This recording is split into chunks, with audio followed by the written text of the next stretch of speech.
Shabbat Shalom. Let me start this evening by saying again how wonderful it is to be together. I know we've been calling these virtual Shabbat services, but in truth, they are quite real. There is actually nothing virtual about them. Granted, we are not physically in the same place, but spiritually, I have rarely felt more connected to you and to my prayers and to our greater purpose in being together as a Kehillah Kedoshah, as a holy congregation and community. I'm hoping that the same feeling will hold true on Wednesday and Thursday night when we gather with our friends and families around our laptops and our iPads for our Passover Seders.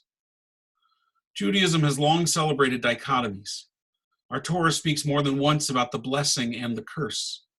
A famous Israeli folk song sings about al hamar va'al hamatok, over the bitter and the sweet. Even the Hillel sandwich of the Seder service serves as an example, where we take the bitter herb and the sweet charoset and we eat them together in one bite.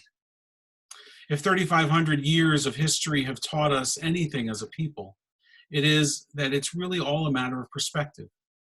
How we choose to look at our present circumstance. Do we see the bagel or do we see the whole? This virus has forced us to spend more time at home, to spend more time with our family in physical space or virtual space. Is that a blessing? Or is it a curse? It depends on how you hold it. We eat every meal at home now. We cook every meal at home now. We have been baking cakes and cookies for dessert now.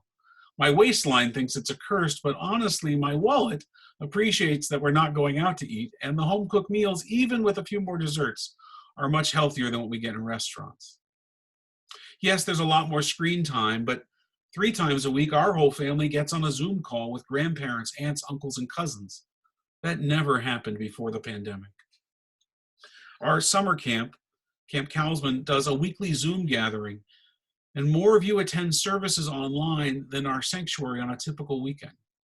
Not to mention, I'm wearing sweatpants right now as I lead this service. So too, the non-screen time moments around a board game, a puzzle, or in our yard, they're all very intentional. When the screens are off, we are present with each other. We read more, we walk more, we talk more, and we appreciate all of it much, much more. It's ironic that this Passover, our self-isolation and self-distancing, is also our freedom. Freedom from the social burdens of family seders. You don't have to sit next to your politically incorrect and socially stilted uncle. And if he starts up on something during Zoom, you have a mute button. That's a blessing in the midst of the curse of this pandemic. And this year, we can also appreciate the freedom to be with those that we would normally not be able to be with because of distance or obligations, through, again, the wonders of technology. There is a blessing in that. There is a blessing in what this virus, as brutal, and as dangerous as it is, has compelled us to do. Our beloved Temple member and former religious school principal, Ann Andrew, reminded me of the importance of perspective in her beautiful Devar Torah in this month's Sisterhood newsletter. And if you read this sermon online after services, I'll provide a link. In her draw, she points out that the question we must focus on in moments of personal or communal crisis is, what is this for? She teaches us that in the face of a crisis, our first step is often to surrender. Anne explains that doesn't mean that we do nothing, but it does mean that we accept things as they are. Emotional pain comes from wanting things to be other than they are, and so surrendering can ease that pain. It is mentally healthier for us to accept what is and proceed from there. She goes on to cite a book by Michael Singer, author of The Untethered Soul. In this book called The Surrender Experiment, and in it, he describes his life after making the decision to surrender to life's calling. He also explains how to surrender and describes it as a 2-step process. First, you have to set aside personal likes and dislikes, and then you ask the question, what does this situation ask of me? And so rather than setting goals and making plans according to your own wishes and desires, you ask for guidance to figure out life's plan for you. The moment dictates the mission. His teaching reminded me of the important perspective of Holocaust survivor and psychiatrist Viktor Frankl in his book, Man's Search for Meaning, maybe the most important book I've ever read. Frankl taught, the meaning of our existence is not invented by ourselves, but rather detected. What matters, therefore, is not the meaning of life in general, but rather the specific meaning of a person's life at a given moment. To put it simply, it's how you perceive the moment, what it calls or demands of you.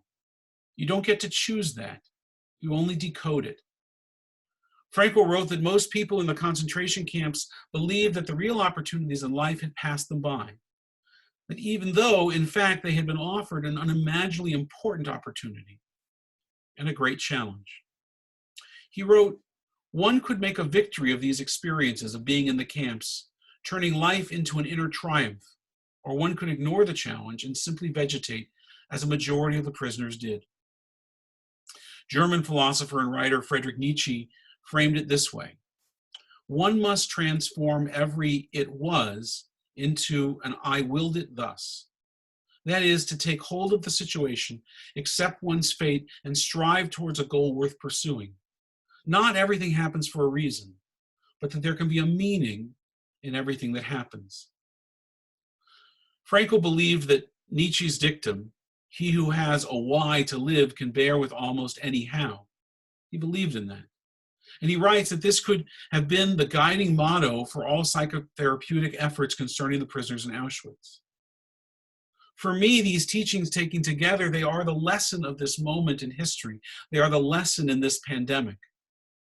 Its value transcends the moment. As horrible and as omnipresent and all-consuming as this pandemic is, its value transcends this moment.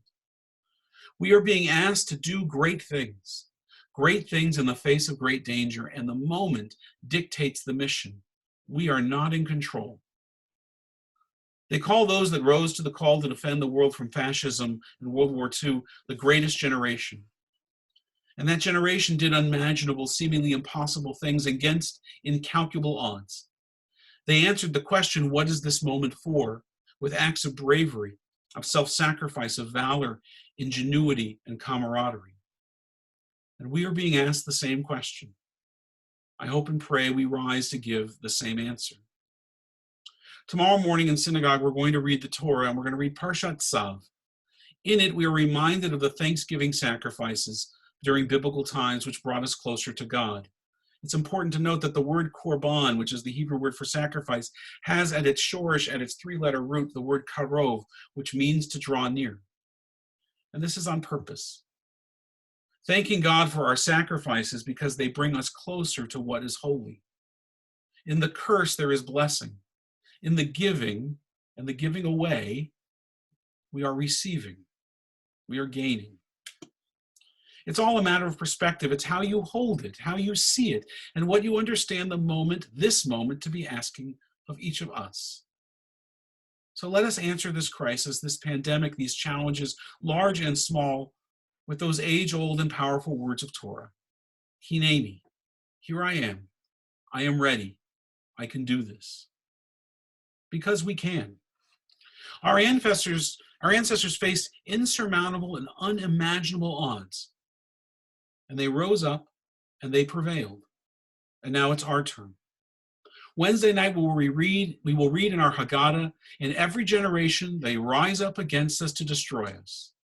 We are only able to read that line because we are alive as a people, to give voice to it, because in every generation the proverbial they has been defeated by the indomitable us. Ken tihei lanu, so may it be for us. Shabbat Shalom.